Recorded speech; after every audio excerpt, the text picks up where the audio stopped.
পেয়েছে, অথচ অত্যন্ত কৃত্রিম ভাবে আর্টিফিশিয়াল সরকার তাকে অসুস্থ করেছে। আমি যখন বলতে শুরু করেছি যে এটা তার স্বাভাবিক অসুস্থতা নয়, একজন মহিলা পায়ে হেঁটে জেলখানার ভিতরে ঢুকলেন একটি অন্যায় অসত্য মিথ্যা মামলায় সাজা দিয়ে তাকে ইয়ে করা হলো, জেলে নিয়ে যাওয়া। তার কোনো প্রমাণ নয়, নানাভাবেই তাকে অসুস্থ।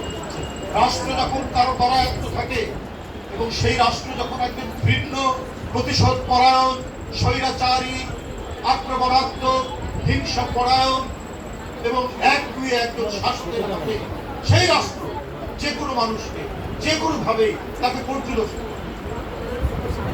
তাকে নানাভাবেই হয়রান করে। আমরা সেটাই দেখেছি। হেঁটে যাওয়া সুস্থ একটা মানুষ ক্রমান্বয়ে তার যেন জীবনী শক্তি দুর্বল হচ্ছে। এর পেছনে সম্পূর্ণ ষড়যন্ত্রের হাত রয়েছে সেই প্রতিশোধ পরায়ণ, সেই আক্রমণাত্মক নারী, সেই আমার।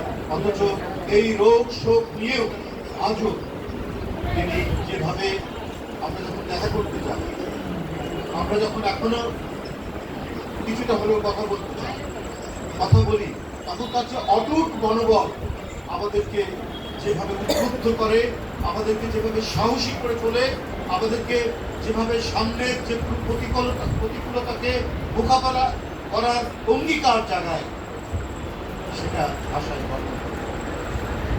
তিনি আমাদের গণতন্ত্রের প্রতীক, আমাদের গণতন্ত্রের মা, দেশনেত্রী।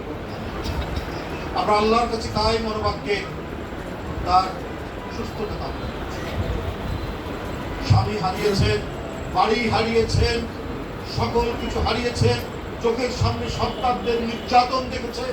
তারপরেও আমি আগেই বলেছি, বাংলাদেশের মানুষ, জনগণ, মাটি, পানি, এই ছেলেটির কারণ এক অদ্ভুত বিশাল হৃদয় নিয়ে, এক অদ্ভুত দেশপ্রেম নিয়ে, তার স্বামীর মতো তিনি ওই বাংলাদেশকে রক্ষার অঙ্গীকার নিয়ে বারবার আপনি দেখেছেন।